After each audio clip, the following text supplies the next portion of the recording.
नमस्कार, आप देख रहे हैं प्राइम टीवी और मैं हूं आपके साथ मुस्कान अजमानी।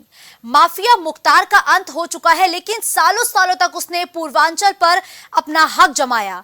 सालों तक पूर्वांचल में उसकी तूती बोलती रही। कोई उसे बाहुबली नेता कहता था, कोई उसे रॉबिन हुड तक कहता था, लेकिन पुलिस की नजर में वो बस था एक अपराधी। उसके इलाके में वो एक माननीय सांसद तक था। उसकी पहचान एक देशभक्त नाना के पोते के तौर पर थी। उसका नाम था मुख्तार अंसारी, जो अब इस दुनिया में नहीं है। आइए जानते हैं मुख्तार से जुड़ी पूरी कहानी इस रिपोर्ट में।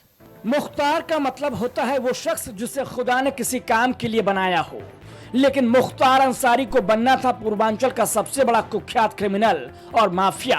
6 फुट और 2 इंच की हाइट वाले मुख्तार का खत अपराध की दुनिया में कहीं ऊंचा था और मुख्तार की पहचान 5 बार के विधायक के तौर पर नहीं, पूर्वांचल के सबसे बड़े बाहुबली माफिया के तौर पर होती रही। करीब 8 राज्यों में जिसके जुर्म का कारोबार फैला हुआ था, 50 से ज्यादा मुकदमे थे। जेल से माफियागिरी चलाने का जो मॉडल मुख्तार ने तैयार किया, उसकी काट अब तक किसी के पास नहीं थी। जिस जेल में मुख्तार बंद होता था, वहीं उसका क्राइम हेडक्वार्टर बन जाता था। अंसारी परिवार में आज भले ही मुख्तार अंसारी सबसे मशहूर चेहरा रहा हो, लेकिन वो जिस खानदान का चश्मो चिराग था, वो हिंदुस्तान का एक नामी परिवार हुआ करता था। जंग में पाकिस्तान के छक्के छुड़ाकर शहीद होने वाले महावीर चक्र विजेता उस्मान अंसारी मुख्तार के नाना थे। वहीं मुख्तार के दादा डॉक्टर मुख्तार अहमद अंसारी स्वतंत्रता सेनानी थे। उन्होंने गांधी जी के साथ काम करते हुए 1926 और 27 में कांग्रेस के अध्यक्ष पद की जिम्मेदारी निभाई। देश के पूर्व राष्ट्रपति हामिद अंसारी मुख्तार के चाचा हैं। बता दें कि 80 के दशक में पूर्वांचल माफिया राज की जमीन पर तैयार हो चुकी थी।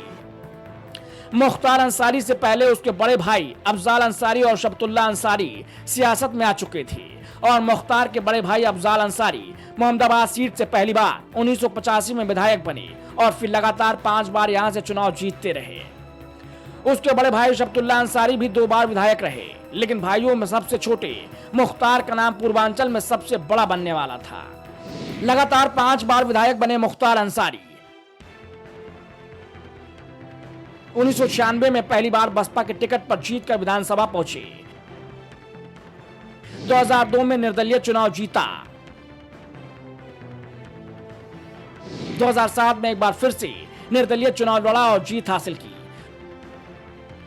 2009 में लोकसभा का चुनाव लड़ा, लेकिन हार का सामना करना पड़ा। 2012 में कौमी एकता दल के टिकट पर चुनाव लड़े और जीते।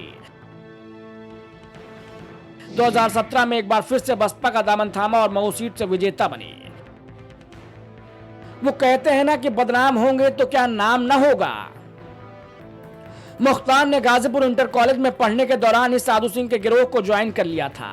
ये पूर्वांचल में माफिया राज के दिन थे, लेकिन मुख्तार किसी का गुर्गा बनने नहीं आया था। इसी दौरान मुख्तार की अदावत दूसरे गैंग से ताल्लुक रखने वाले ब्रजेश सिंह से हो गई। कॉलेज के दिनों से शुरू हुई इस दुश्मनी को पूर्वांचल की खूंखार गैंग वॉर में तब्दील होना था। जल्द ही मुख्तार और ब्रजेश के अपने अपने गैंग बन चुके थे। मुख्तार अंसारी ने सरकारी ठेकों को दबंगई से हड़पने का फॉर्मूला निकाला।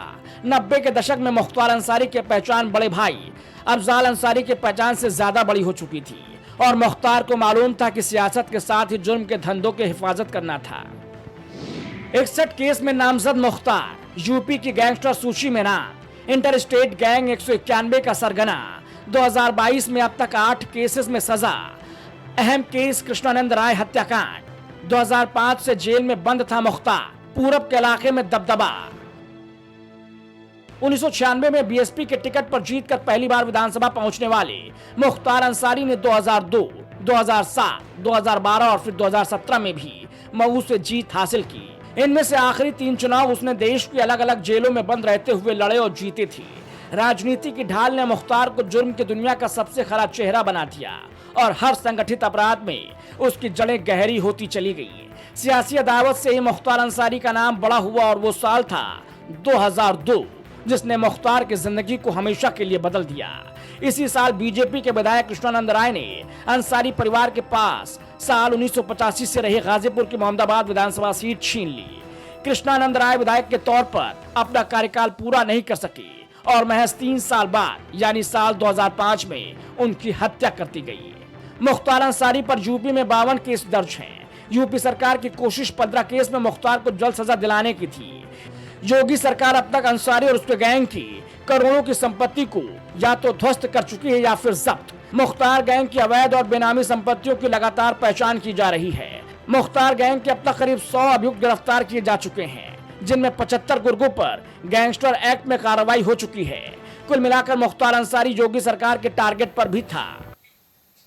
तो पूर्वांचल का वो माफिया जिसने जुर्म की दुनिया से राजनीति में कदम रखा और कहते हैं ना कि अगर बुराई का हम रास्ता पकड़ के आगे बढ़े तो उसका भी फल हमें इसी जन्म में और यहीं पर भोगना पड़ता है। कुछ ऐसा ही मुख्तार अंसारी के साथ हुआ। मुख्तार अंसारी अब सुपुर्द खाक कर दिए गए हैं। मुख्तार अंसारी अब एक अध्याय बन चुके हैं। मुख्तार अंसारी का अंत हो चुका है, लेकिन उनके अंत पर भी सियासत जबरदस्त हो रही है। अब ये सियासत कहां तक जाएगी और मुख्तार अंसारी के नाम पर अब किस तरीके से 2024 के चुनावी नतीजों को बदलने की कोशिश की जाएगी, ये देखना बेहद दिलचस्प होगा। हमारी खास रिपोर्ट में फिलहाल के लिए बस इतना ही। देश और दुनिया की बड़ी खबरों के लिए आप देखते रहिए प्राइम टीवी। कुछ भाव पुष्प। आप देख रहे हैं प्राइम टीवी, सच साहस सरोकार। हरी कृपा रामबाण तेल इस्तेमाल करने का क्या प्रभाव पड़ा? मैम, हमने टीवी पे ऐड देखा रामबाण तेल का, तो उसको मैं बच्चों से कह के मंगवाया। मेरे घुटनों में दर्द काफ़ी देरों से रहती थी। फिर उसको मैं 10-15 दिन इस्तेमाल किया। उसके बाद मेरे को काफ़ी राहत महसूस हुई। कामकाज में, भाग दौड़ में मेरा काफ़ी मतलब ठीक ठाक रहा। अब उससे हमको बहुत ज़्यादा राहत है। मैं मार्केटिंग का काम अपने आराम से कर लेता हूँ।